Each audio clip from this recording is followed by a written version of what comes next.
Dhaka city কর্পোরেশনের community সেন্টারে বসছে করোনার নমুনা সংগ্রহের ১৩টি বুথ। প্রতিটিতে দিনে কমপক্ষে ৮০টি নমুনা সংগ্রহ করা হবে। এ কাজে স্বাস্থ্য অধিদপ্তরকে সহায়তা দিচ্ছে বেসরকারি সংস্থা ব্র্যাক। ৩-৪ দিনের মধ্যে বুথগুলো চালু হবে বলে জানিয়েছে কর্তৃপক্ষ।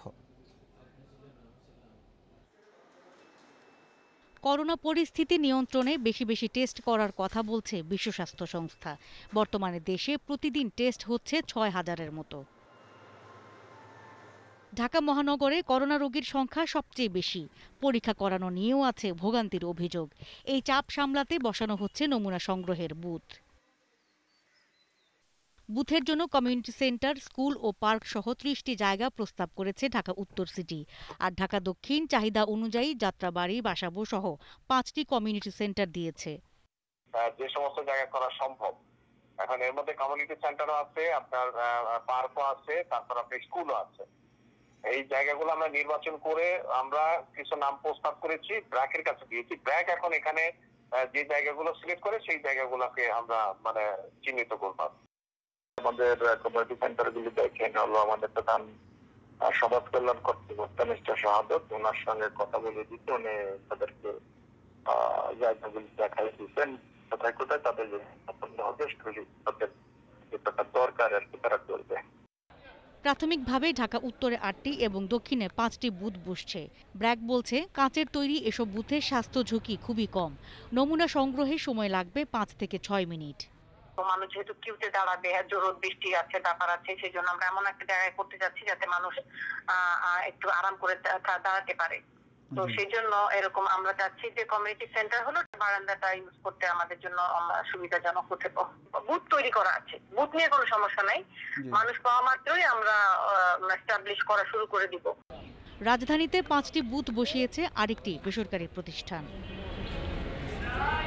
Afroza Khatun, independent News, Dhaka.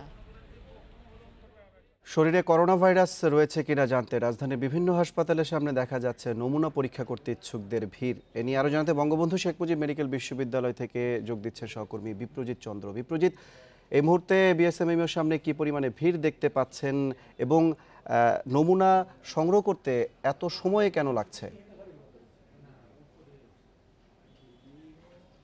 বঙ্গবন্ধু শেখ মুজিব বিশ্ববিদ্যালয়ের চিত্রটি যদি আমি আপনাকে তুলে ধরতে চাই, তো এই হাসপাতালে প্রতিদিন আসলে ৩৫০টি নমুনা পরীক্ষা করা হয় এবং 2টি লাইনে মানুষকে দাঁড় করানো হয়। প্রথম লাইনটি থাকে হচ্ছে ডাক্তার, চিকিৎসক, তারপর আইনশৃঙ্খলা বাহিনী, সাংবাদিক সহ যারা ফ্রন্ট লাইনার রয়েছেন তাদের জন্য একটি লাইন এবং আরেকটি লাইন থাকে সাধারণ মানুষের জন্য।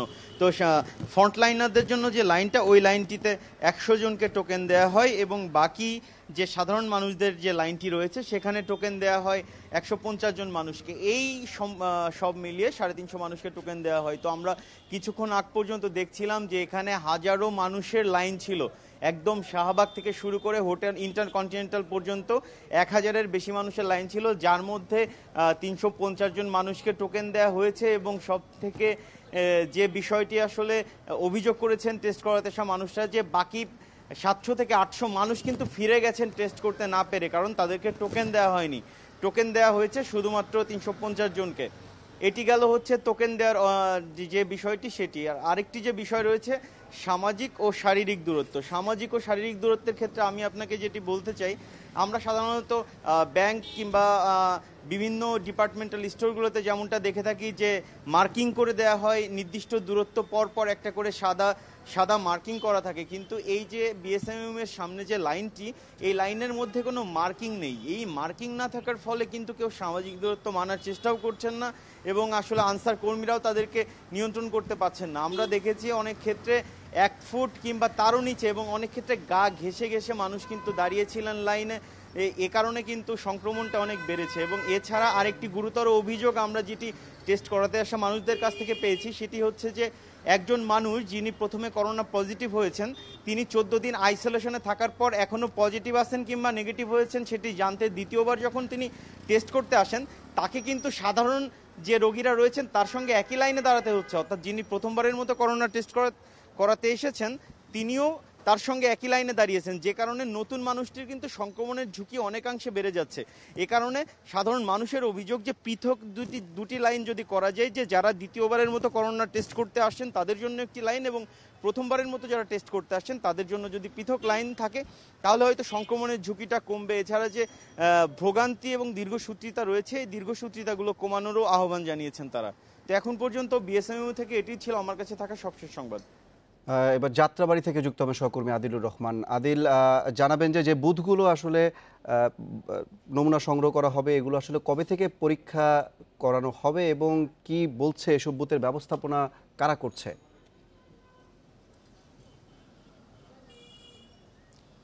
দেখুন, আমরা আসলে যেটি সহকর্মী কাছ থেকে যেটি আসলে জানতে পাচ্ছিলাম যে নমুনা সংগ্রহের জন্য যে দীর্ঘ লাইন, এবং সেই দীর্ঘ লাইনে অনেকক্ষণ অপেক্ষা করে কিন্তু অনেকে নমুনা সংগ্রহ বা তার নমুনাটি দিতে পারছেন না।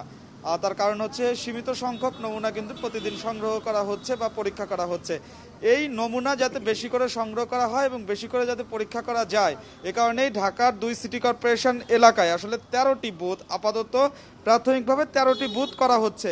এবং আমরা যেমনটি আসলে জানতে পেরেছি যে এই বুথগুলো মূলত যে কমিউনিটি সেন্টারগুলো আছে সেই কমিউনিটি সেন্টারগুলোতে করতে চাচ্ছে। স্বাস্থ্য অধিদপ্তরকে এই বুথগুলো করা এবং এই বুথগুলোতে নমুনা সংগ্রহের জন্য সার্বিকভাবে সহযোগিতা করবে বেসরকারি প্রতিষ্ঠান ব্র্যাক। এবং বলা হচ্ছে যে এই বুথগুলোতে প্রতিদিন এক একটি বুথে অন্তত পক্ষে প্রায় 80টির মতো নমুনা সংগ্রহ করা সম্ভব। তার কারণ হচ্ছে তারা যেটি বলছেন যে একটি নমুনা সংগ্রহ করতে 4 থেকে 5 মিনিটের মতো সময় লাগবে। তো সেই হিসেবে 8 ঘন্টা ধরলে 80টির মতো নমুনা সংগ্রহ করা যায়।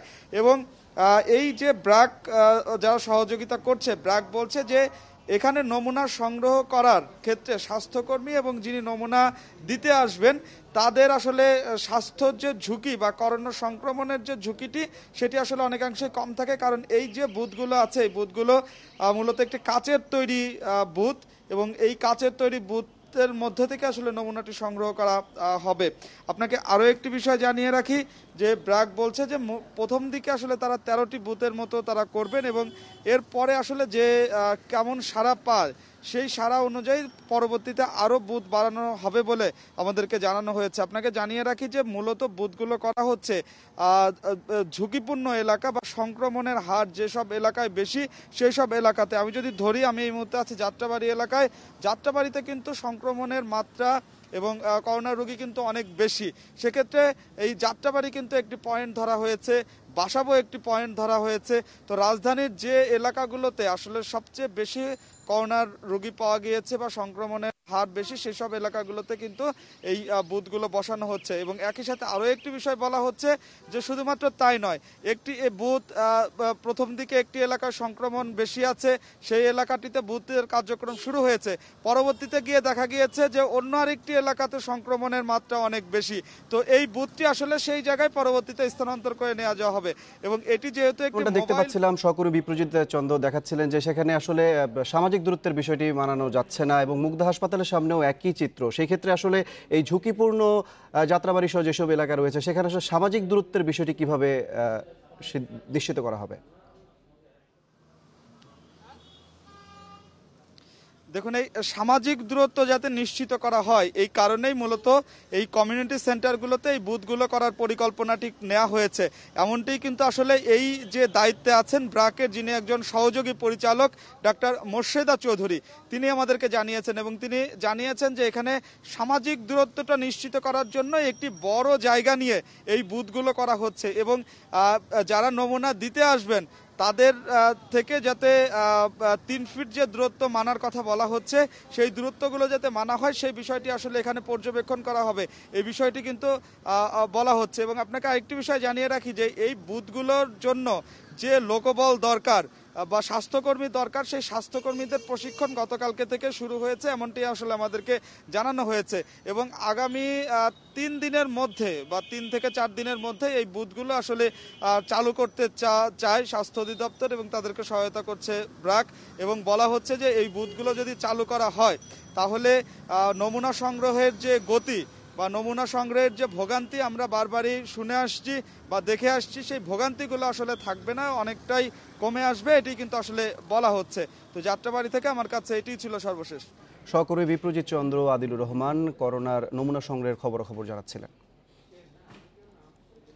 সরকারের পক্ষ থেকে অনুমতি দেওয়া হলেও রাজধানীতে শপিং মল ও দোকান খোলা নিয়ে দ্বিধাদ্বন্দ্বে ভুগছেন ব্যবসায়ীরা। এক পক্ষ দোকান খোলা রাখতে চাইলেও আরেক পক্ষ এর বিরোধিতা করছেন। এ বিষয়ে আজ চূড়ান্ত সিদ্ধান্ত আসবে বলে জানিয়েছেন ব্যবসায়ী নেতারা। এদিকে নিজ এলাকার 2 কিলোমিটারের মধ্যে থাকা শপিং মলে কেনাকাটা করার নির্দেশনা জারি করেছে ডিএমপি। ঈদে কেনাকাটার জন্য রমজানের শুরু থেকেই প্রতিবছর রাজধানীতে সবচেয়ে বেশি ক্রেতাদের ভিড় দেখা যায় নিউ মার্কেট এলাকায়। একই পরিমাণ ভিড় থাকে গাউসিয়া, চাঁদনী চক সহ চন্দ্রিমা সুপারমার্কেটে। তবে করোনা পরিস্থিতির কারণে এবারের চিত্র একেবারেই ভিন্ন। গত 1.5 মাস ধরে মার্কেট বন্ধ থাকায় পুরো এলাকায় এখন শুনশান নীরবতা।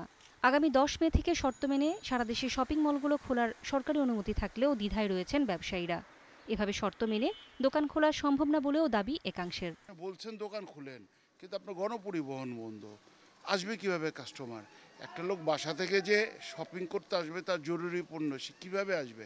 হেঁটে হেঁটে আসবে, বাসে আসবে, রিক্সায় আসবে, গাড়িতে আসবে? এগুলো ক্লিয়ার হওয়া দরকার। এগুলো তো আমরা পুরো কনফিউজ, আমরা কি করব। যখন আমরা দোকানগুলো খুলতে যাব, তখন আমরা কিছু সমীক্ষা করে দেখেছি যে সাধারণত করোনা আতঙ্কে অনেক ক্রেতা ঘর থেকে বের হবে না। দ্বিতীয়ত, মানুষের হাতে অর্থের কিছু ক্রাইসিস রয়েছে।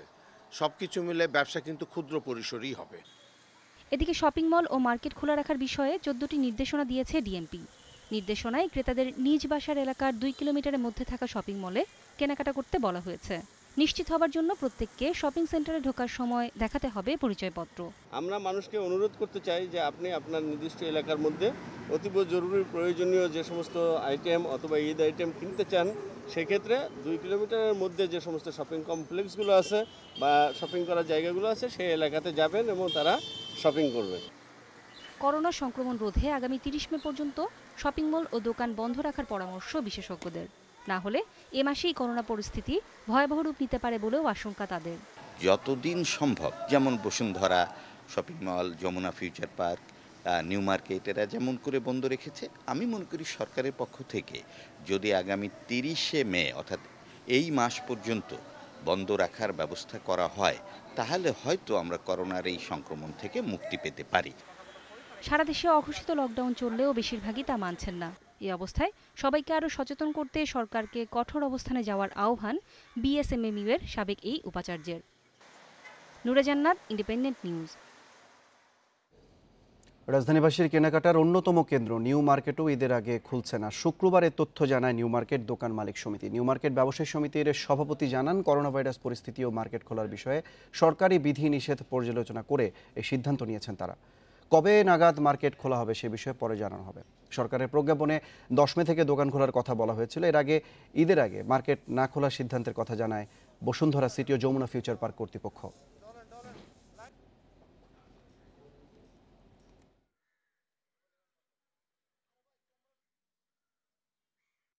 ঢাকা নির্বাচন ব্যবসায়ী সমিতির কার্যনির্বাহী কমিটি সিদ্ধান্ত গ্রহণ করেছে যে বর্তমান করোনা পরিস্থিতি যে বিধিনিষেধ আরোপ করা হয়েছে, সেটার আলোকে আমরা মনে করি যে এই মুহূর্তে আমাদের পক্ষে দোকান করার সম্ভব না। তাই ঈদুল ফিতর পর্যন্ত ঢাকা নির্মাণের সাময়িক বন্ধ থাকবে, এই সিদ্ধান্ত গ্রহণ করা হয়েছে। এদিকে শপিং মল বন্ধ রাখার বিষয়ে সিদ্ধান্ত নিতে চট্টগ্রামে বৈঠকে বসবেন ব্যবসায়ী নেতা। এ নিয়ে আরও জানাতে চট্টগ্রাম থেকে যোগ দিয়েছেন সহকর্মী আহসান রিটন। রিটন, মার্কেট বন্ধ নিয়ে আসলে কি ধরনের আলোচনা হতে পারে এবং আজকে একটি বৈঠক হওয়ার কথা, এই বিষয়ে আসলে কোনো তথ্য রয়েছে কি আপনার কাছে? আমরা একটু বলি যে আসলে 25শে মার্চের পর থেকে চট্টগ্রামের প্রতিটি মার্কেট সাধারণ দোকানপাটের পাশাপাশি বন্ধ রয়েছে। আমরা গত 2-3 দিন ধরে এই বিষয়টি নিয়ে আসলে বেশ কয়েকটি মার্কেটের যারা কর্মকর্তা রয়েছেন তাদের সাথে কথা বলেছি। তারা আসলে তাদের মধ্যে আসলে এক ধরনের দ্বিধাদ্বন্দ্ব আছে। কেউ বলছে মার্কেট সরকারি নির্দেশনা যে সমস্ত রয়েছে সেগুলো মেনে তারা মার্কেট খুলবেন। আবার অনেকে বলছেন যে আসলে তাদের যদি 2-4-10 লক্ষ টাকা এই মৌসুমে গচ্ছাও যায়, তাহলে তারপরেও তারা আসলে মার্কেট খোলার পক্ষে নন। এটি নিয়ে আসলে আমরা এখানকার যারা সাধারণ মানুষ তাদের সাথেও কথা বলেছি। তাদেরও বেশিরভাগ অংশের মতামত হচ্ছে আসলে মার্কেট এই মুহূর্তে না খোলাটাই শ্রেয়। এবং সেই বিষয়টিকে মাথায় রেখে আজকে দুপুর 12টা বাজে চট্টগ্রাম মেট্রোপলিটন পুলিশ কমিশনারের চেম্বারে চট্টগ্রামের বেশ কয়েকটি মার্কেটের যারা প্রতিনিধি প্রতিনিধি রয়েছেন তাদের সঙ্গে একটি বৈঠক হওয়ার কথা রয়েছে। সেই বৈঠকে আসলে চূড়ান্তভাবে জানানো হবে যে আসলে ঈদের আগে মার্কেটগুলো খুলছে কি অথবা খুলছে না।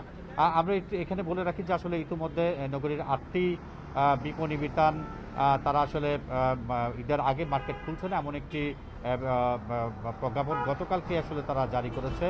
চট্টগ্রামের 16 shopping complex, new market, Mimi super market, Finlay square, Kallol super market, আপি প্লাজা সহ মোট 8টি মার্কেট ইতিমধ্যে তারা আনুষ্ঠানিকভাবে তাদের ঈদের আগে না খোলার সিদ্ধান্ত নিয়েছেন। তারপরও তারা আজকে পুলিশ কমিশনার যে বৈঠক সেই বৈঠক অ্যাটেন্ড করবেন। পাশাপাশি অন্যান্য যে সমস্ত মার্কেটগুলো রয়েছে যেমন টেরিবাজার ব্যবসায়ী সমিতি, রাজধানী বাজার ব্যবসায়ী সমিতি, তামাকুন্ডি লেন ব্যবসায়ী সমিতি সহ নগরীর 41টি ওয়ার্ডে যে সমস্ত মার্কেটগুলো রয়েছে তাদের প্রতিনিধিরা সেই বৈঠকে উপস্থিত থাকবেন এবং সেখানে থেকে আসলে চূড়ান্তভাবে জানান দেওয়া হবে যে ঈদের আগে মার্কেটগুলো খুলছে কিনা। আমরা এই মুহূর্তে আছি হচ্ছে চট্টগ্রামের আমিন সেন্টারের সামনে। আপনি দেখতে পাচ্ছেন যে আসলে মার্কেটটি বন্ধ অবস্থায় আছে। 10 তারিখ থেকে খোলার যে সিদ্ধান্ত সেটিতে তারা আসলে একমত পোষণ করছেন না বলে আমাদের কাছে এ পর্যন্ত খবর আছে এবং দৃশ্যত অর্থাৎ যদি 10 তারিখে এই মার্কেট খোলার সিদ্ধান্ত নিত তাহলে আসলে আমরা দেখতাম যেখানে আসলে ঝাড়া মোচার একটি কাজ চলতো। আমরা এখন পর্যন্ত এখানে কোনো রকমের কোনো কর্মকর্তা কর্মচারী এমনকি এখানে দু একজন সিকিউরিটি গার্ড ছাড়া কাউকে আমরা দেখতে পাইনি। আজকে দুপুর 12টা বাজে যে বৈঠক সেই বৈঠক থেকে আসলে সিদ্ধান্ত আসবে ঈদের আগে মার্কেটগুলো খুলছে কি খুলছে না। এ হচ্ছে চট্টগ্রাম থেকে আমার কাছে আসলে মার্কেট খোলা না খোলা নিয়ে সর্বশেষ খবরাখবর। চট্টগ্রাম থেকে যুক্ত হয়েছিলেন সহকর্মী আহসান রিটন। সংসদ টিভিতে ক্লাস লেকচারের সময় আরও 3 মাস বাড়ানোর প্রস্তুতি নিয়ে রাখছে মন্ত্রণালয়। সেই সাথে মন্ত্রণালয় প্রত্যন্ত অঞ্চলের শিক্ষার্থীদের রেডিও এবং মোবাইলে কল করে ক্লাস লেকচার পৌঁছানোর সিদ্ধান্তও নিয়েছে।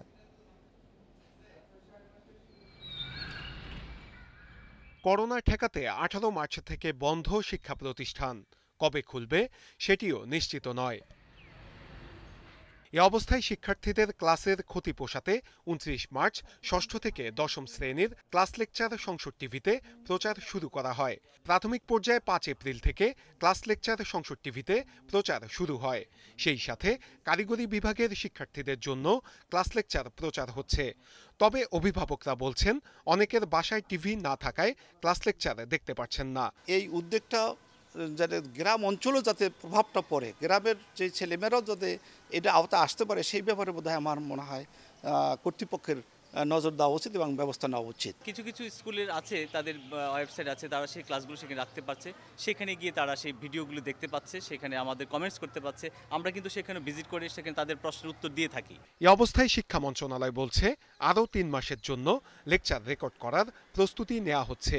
এসব লেকচার ইউটিউবে দেয়া হচ্ছে।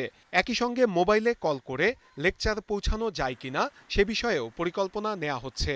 যদি এই ছুটি অনেক দীর্ঘায়িত হয় সেক্ষেত্রে কিন্তু আমাদের এটিকে আরো অনেক দূর এগিয়ে নিয়ে যেতে হবে, যেন আমাদের শিক্ষার্থীরা কিছুতেই পিছিয়ে না পড়ে, অনেক বেশি সময় যেন তাদের নষ্ট না হয়ে যায়। ক্লাস লেকচারের সময় বাড়ানোর কথা বলছে প্রাথমিক ও গণশিক্ষা মন্ত্রণালয়ও। সংসদ টিভির পাশাপাশি রেডিওতে লেকচার প্রচার করা হবে। মোবাইল, রেডিও এবং ইন্টারনেটের মাধ্যমে কিভাবে শিক্ষা ব্যবস্থা আরো সম্প্রসারণ করা যায়, এই যে রিমোট লার্নিংটাকে আমরা আরো কিভাবে প্রত্যেকটি বাচ্চার কাছে, শিশুর কাছে আমরা পৌঁছাতে পারি সেই জন্য আমরা কাজ করছি। এসব ক্লাস লেকচার শিক্ষার্থীদের মনোযোগ দিয়ে অনুসরণ করার আহ্বান জানিয়েছে মন্ত্রণালয়। এর ভিত্তিতে বাড়ির কাজের ওপর নম্বরও দেয়া হবে বলছে তারা। অনেক ক্লাস লেকচার ঠিকভাবে বুঝতে না পারা সহ কারিগরি ত্রুটির অভিযোগ আছে শিক্ষার্থীদের। মন্ত্রণালয় বলছে এসব সমস্যার সমাধান করা হচ্ছে, সেই সাথে বাছাই করে সেরা শিক্ষকদের ক্লাস লেকচার আরও বেশি প্রচারের চেষ্টা চালানো হচ্ছে। নূরে আলম, ইন্ডিপেন্ডেন্ট নিউজ, ঢাকা। খাগড়াছড়িতে এখন পর্যন্ত করোনায় আক্রান্ত একমাত্র রোগী সুস্থ হয়েছেন, ফলে জেলায় এখন আর কোনো করোনা রোগী নেই বলে জানিয়েছেন সিভিল সার্জন নূপুর কান্তি বিশ্বাস। স্বাস্থ্য বিভাগের তথ্য অনুযায়ী গত 18 এপ্রিল নারায়ণগঞ্জ থেকে দীঘিনালায় যান এরশাদ চাকমা নামের ওই ব্যক্তি। তাকে প্রাতিষ্ঠানিক কোয়ারেন্টিনে রাখা হয়েছিল। 22 এপ্রিল তার নমুনা পরীক্ষায় করোনার উপস্থিতি নিশ্চিত হলে তাকে আইসোলেশনে নেওয়া হয়। সেখানে থাকা অবস্থায় পরপর দুবারের হিসেবে শুক্রবারের পরীক্ষায় তার রিপোর্ট নেগেটিভ আসে। এরপরে সিভিল সার্জনের পক্ষ থেকে তাকে করোনামুক্ত ঘোষণা করা হয়।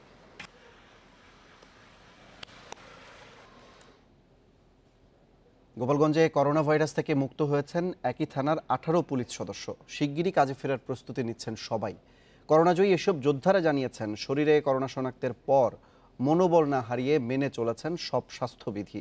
মনোবল শক্ত রাখায় কাবু হয়েছে করোনা, জয় হয়েছে সুস্বাস্থ্যের। গত 9 এপ্রিল নিজ বাড়ি মানিকগঞ্জে যাওয়ার পর করোনা শনাক্ত হয় মহিউদ্দিন আহমেদের। তিনি গোপালগঞ্জের মুকসুদপুর থানায় কর্মরত। খবর পেয়ে থানায় তার সংস্পর্শে যাওয়া ৭১ পুলিশ সদস্যের নমুনা পাঠানো হয় পরীক্ষার জন্য। এর মধ্যে ১৮ জনের শরীরে মেলে করোনা ভাইরাসের উপস্থিতি। তাদের পাঠানো হয় আইসোলেশনে। শনাক্ত হওয়ার পর অনেকে ভয় পেলেও চিকিৎসকদের পরামর্শে তারা ফিরে পান আত্মবিশ্বাস। উপজেলা স্বাস্থ্য কমপ্লেক্সে 2 সপ্তাহ চিকিৎসাধীন ছিলেন তারা। স্বাস্থ্যবিধি মেনে চলার কারণে সুস্থ হয়েছেন সবাই। জানালেন করোনা জয়ে নানা কৌশল। তো উপর আল্লাহর রহমতে আমাদের এসপি স্যারের অনেক প্রচেষ্টায় আমি ইনশাল্লাহ স্বাস্থ্যবিধি মেনে এখন ইনশাল্লাহ আমি সুস্থ। আমি এখন পুলিশ সদস্যদের সুস্থতায় খুশি কর্মকর্তারাও। জানালেন শিগগিরই কাজে যোগ দেবেন তারা। কোভিড-19 নেগেটিভ এদের চলে আসছে, এরা নতুন উদ্যোগে নতুন উদ্যমে আবার কাজে যোগ দেবেন। আমরা যার আঙ্গিকে যা করার চাঙ্গা মনোভাব নিয়ে এটা করে যাব, ঝুঁকি নিয়ে ইনশাল্লাহ করে যাব, কারণ ঊর্ধ্বতন অফিসাররা আমাদের পাশে আছে। করোনায় আক্রান্ত হলে আতঙ্কিত নয়, বরং মনোবল শক্ত রেখে স্বাস্থ্যবিধি মেনে চলার পরামর্শ দিচ্ছেন চিকিৎসকরা। তাদের যে দৃঢ় মনোবল, সেই মনোবলই সুস্থতার একটা বড় নিয়ামক হিসাবে কাজ করেছে। পরিস্থিতি নিয়ন্ত্রণে আছে, এজন্য সবার সহযোগিতা আছে এবং ভবিষ্যতে থাকবে। শুক্রবার পর্যন্ত জেলায় করোনা শনাক্ত হয়েছে ৪৫ জনের। এর মধ্যে সুস্থ হয়েছেন 18 পুলিশ সহ 43 জন। Independent News desk. দেশে করোনা আক্রান্ত হয়ে শুক্রবার পর্যন্ত মারা গেছেন আরও 7 জন। এ নিয়ে মৃতের সংখ্যা বেড়ে দাঁড়ালো 206 জনে। এছাড়া নতুন করে করোনা শনাক্ত হয়েছে 709 জনের। মোট আক্রান্তের সংখ্যা 13,134 জন। শুক্রবার দুপুরে স্বাস্থ্য অধিদপ্তরের নিয়মিত অনলাইন ব্রিফিংয়ে এসব তথ্য জানানো হয়। দেশে করোনা শনাক্তের 2 মাস পার হলো।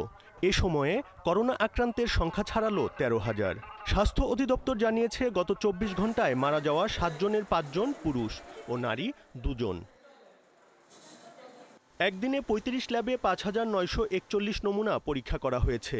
শনাক্ত হয়েছে 709 জনের, অর্থাৎ প্রায় 12% করোনা আক্রান্ত হয়েছে। নতুনভাবে যুক্ত হয়েছে নারায়ণগঞ্জের 300 শয্যা বিশিষ্ট হসপিটালের ল্যাব এবং এই 35টি ল্যাবরেটরি থেকে এই সকল নমুনা পরীক্ষা করে শনাক্তকৃত ব্যক্তি 709 জন।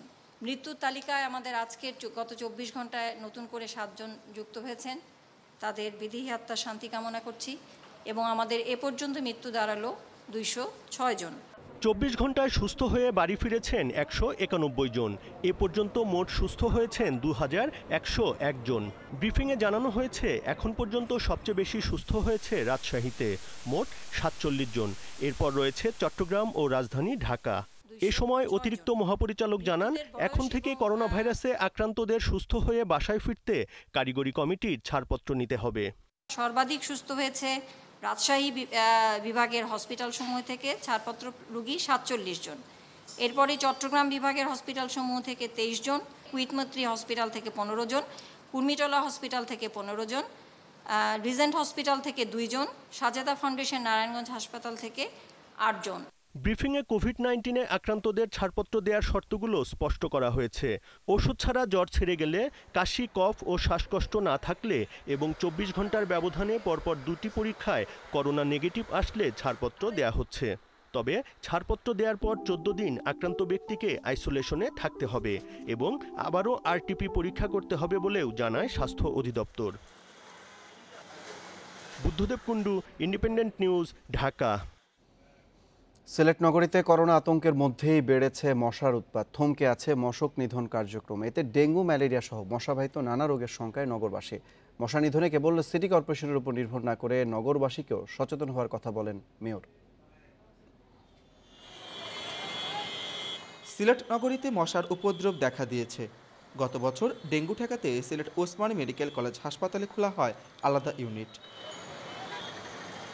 মশা নিধনে বেশ তোড়জোড় করে ওষুধ ছিটানো হলেও এখন করোনার কারণে বন্ধ কার্যক্রম।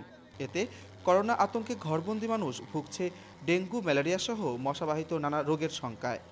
করোনা আতঙ্কে এখন আছি, তো সেই আতঙ্কের পাশাপাশি আমার মনে হচ্ছে যে আমরা আগামীতে যে ডেঙ্গুর যে সমস্যা সেটা গত বছরও আমাদের মহামারীর মতোই ছিল, সেই ডেঙ্গুতে আক্রান্ত হওয়ার ভয়ও আমাদের আছে। আমার এরিয়াতে আমি খেয়াল রেখেছি বা আমি 2-1 জনের কাছে খবর নিয়েছি, আমার এরিয়াতে সিটি কর্পোরেশন থেকে মশার স্প্রে করা হয়নি। দৃশ্যমান কার্যক্রম না থাকলেও সিটি কর্পোরেশনের স্বাস্থ্য কর্মকর্তার দাবি, মশা থেকে নগরবাসীকে বাঁচাতে কর্পোরেশন কাজ করছে। মশা নিধনে মজুদ আছে 2 ধরনের ওষুধ। আমরা 2 ধরনের ওষুধ স্প্রে করি, একটা হলো লার্ভিসাইড আর একটা হচ্ছে অ্যাডাল্টিসাইড। লার্ভিসাইড হচ্ছে মশার লার্ভাগুলি ধ্বংস করে। এখন মশার লার্ভা ধ্বংস করতে হলে মশা যে জায়গায় জন্মগ্রহণ করে, যেটা আবাসস্থল, সেই জায়গাগুলো আমাদেরকে ধ্বংস করতে হবে। এলাকা পরিষ্কার পরিচ্ছন্ন হওয়ার সাথে সাথেই আমরা সেই জায়গাগুলিতে অ্যান্টি মসকিটো কন্ট্রোল অ্যাক্টিভিটি আমরা চালু করব। সিটি মেয়র বলছেন, কেবল কর্পোরেশনের উপর নির্ভর না করে সচেতন হতে হবে নগরবাসীকেও। করোনা ভাইরাসের জন্য আমাদের শ্রমিকগুলারে আমি কাজে লাগাবো, সেটা এখন সীমিত হয়ে পড়েছে। মশার উপদ্রব কমাতে হলে আমাদের জুপজাপরা যা আছে, বাড়ির আঙ্গিনা, বাড়ির পিছন, সামনা এবং আমাদের ড্রেনেজগুলো এবং জলাশয়গুলোকে পরিষ্কার করতে হবে। তারপর ঔষধ দিলে সেই ঔষধে কার্যকারিতা হবে। গত বছর ওসমানী মেডিকেল কলেজ হাসপাতালে চিকিৎসা নেন 500-রও বেশি ডেঙ্গু আক্রান্ত মানুষ।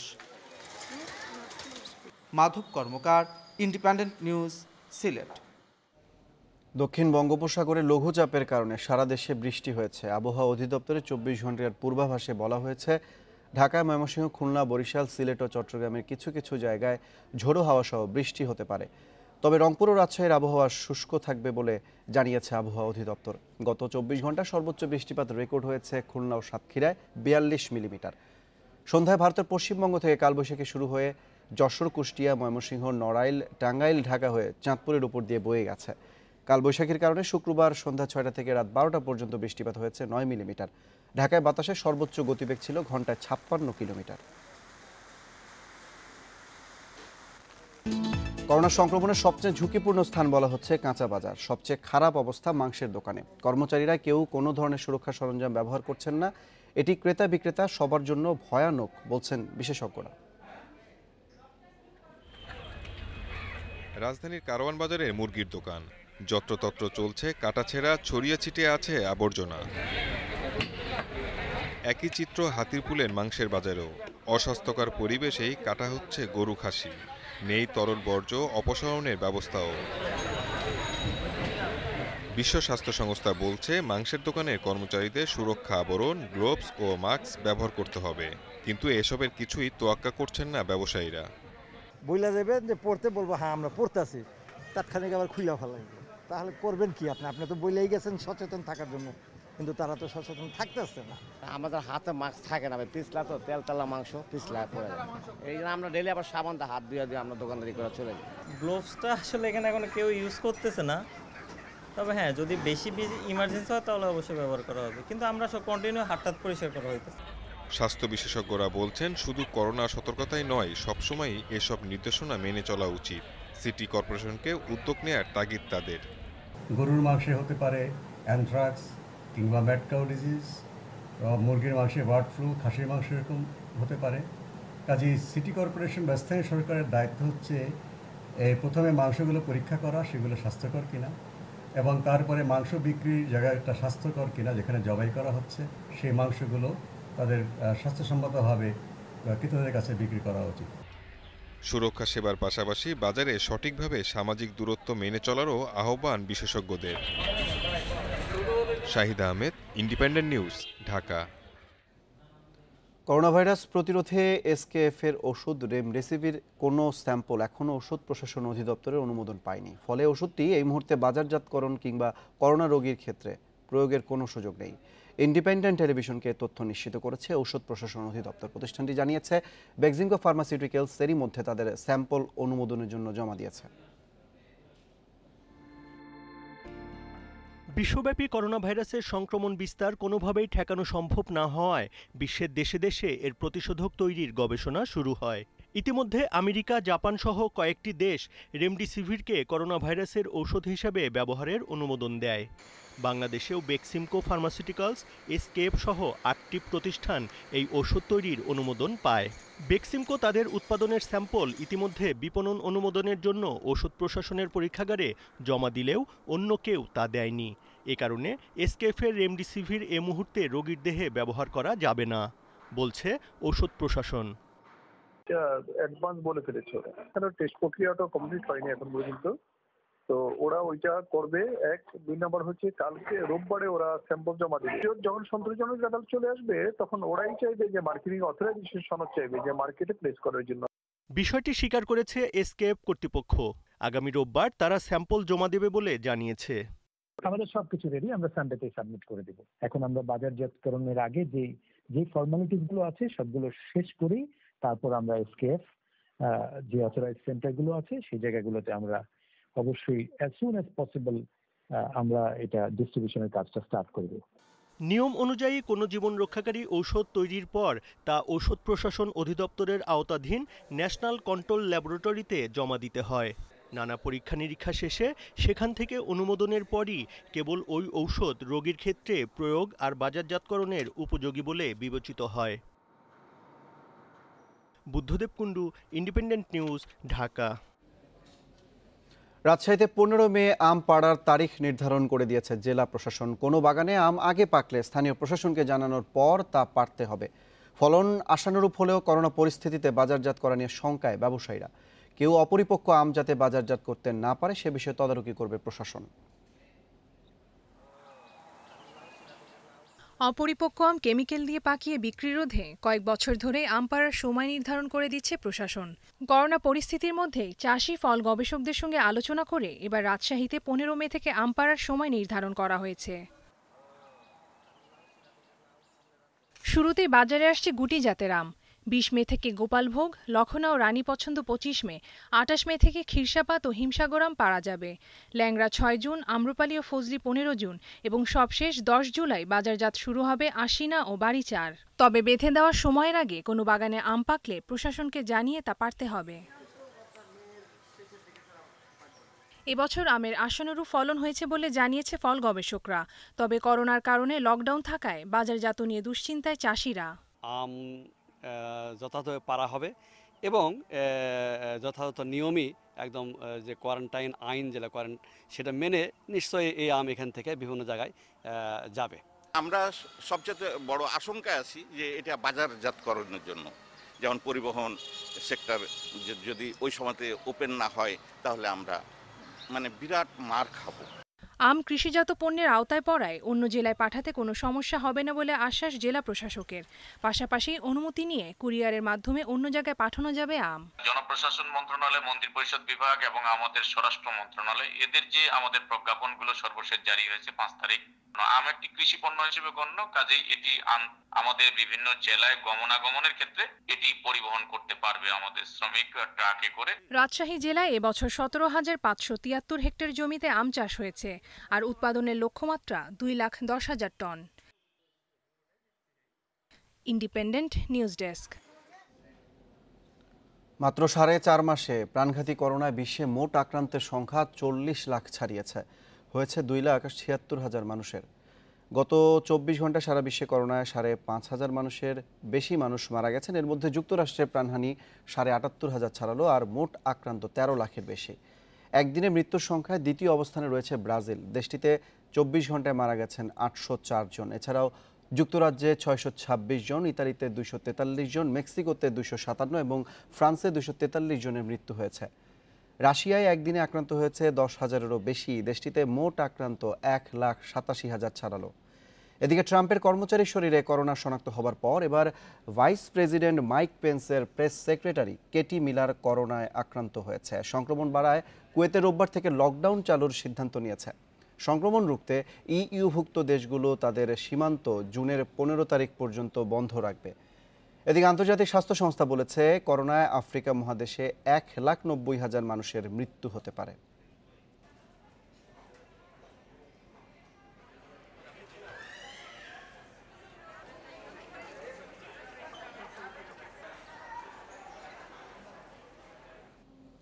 বিবাহ বিচ্ছেদের মধ্য দিয়ে 250 বছরের ইতিহাস ভেঙেছেন ব্রিটিশ প্রধানমন্ত্রী বরিস জনসন। বিগত 250 বছরে ব্রিটেনের প্রধানমন্ত্রীর পদে থাকা অবস্থায় কেউ বিবাহ বিচ্ছেদ ঘটাননি।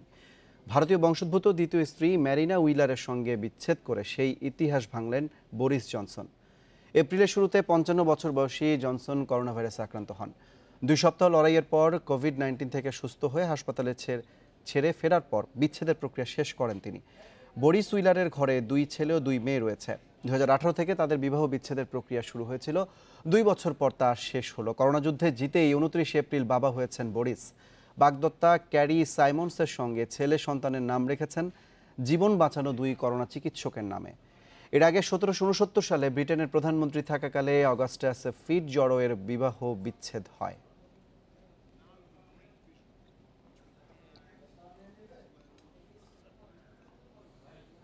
করোনা সংকটে অসহায়দের পাশে দাঁড়াতে টেস্টে প্রথম ডাবল সেঞ্চুরির ব্যাট আজ শনিবার রাত 10টায় নিলামে তুলছেন মুশফিকুর রহিম। একই প্ল্যাটফর্মে নিজেদের স্মারক নিলামে তুলছেন মোসাদ্দেক সৈকত, নাইম শেখ ও যুব দলের অধিনায়ক আকবর আলীও। স্পোর্টস ফর লাইফের ফেসবুক পেজে লাইভে এসে আজ নিলাম প্রক্রিয়া শুরু করবেন মুশফিক ও আকবর। নিলাম চলবে 14 মে রাত 10টা পর্যন্ত। প্রাপ্ত অর্থের একটা অংশ যাবে ব্র্যাকের মাধ্যমে বিপর্যস্ত পরিবারের সহায়তায়, বাকি অংশ ক্রিকেটাররা দান করবেন দুস্থ প্রতিবেশীদের মধ্যে। এই নিলামে উঠবে মুশফিকের ডাবল সেঞ্চুরির ব্যাট, থাকছে আকবর আলীর যুব বিশ্বকাপের ফাইনালে জার্সি ও ব্যাটিং গ্লাভস, নাইম শেখের ভারতের বিপক্ষে টি-20তে 81 রানে ইনিংস খেলা ব্যাট ও আয়ারল্যান্ডে ত্রিদেশীয় সিরিজের ফাইনালে মোসাদ্দেক সৈকতের 52 রানে ঝোড়ো ইনিংস খেলা ব্যাটটিও।